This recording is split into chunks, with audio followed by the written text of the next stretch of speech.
আগামী 25 ফেব্রুয়ারি জেলায় জেলায় পদযাত্রা কর্মসূচি দিয়েছে বিএনপি।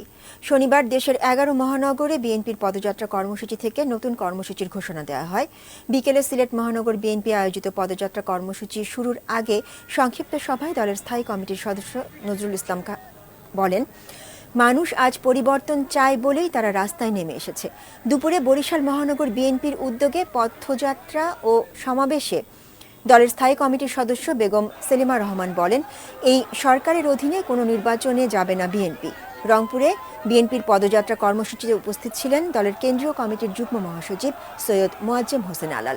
এছাড়া অন্য মহানগরগুলোতেও সরকারের পদত্যাগ সহ 10 দফা দাবিতে পদযাত্রা কর্মসূচি পালন করেছে বিএনপি।